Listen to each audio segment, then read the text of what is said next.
అమ్మ అందరికి తల్లికి వందనం ఈ సంవత్సరం పడ్డాయా? మీకు అందరికి సంతోషమా? ఇంకా మరి ఎలా ఫీల్ అయ్యారు డబ్బులు పడిన తర్వాత? ఆనందం ఫీల్ అయ్యారు. ఏ రకంగా ఆ డబ్బులు మీరు ఉపయోగిస్తున్నారు? చదువు విషయంలో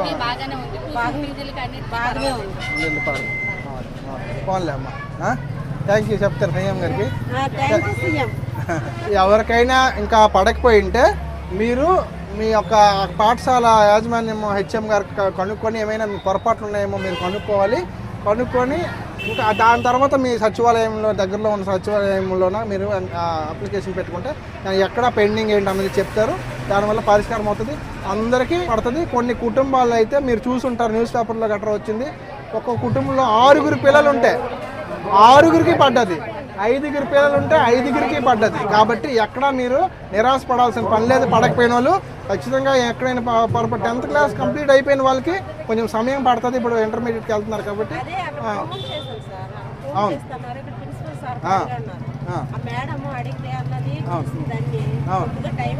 అన్నీ కరెక్ట్గా ఉన్నాయి, టైం పడుతుంది అని అన్నారు కదా. ఓకే, అది ఆ రకంగా ప్రతి ఒక్కరికి పడుతుంది. అప్లికేషన్ రాసి మీరు ఈ సేవ దగ్గరికి పడతాయి అన్నారు కదా.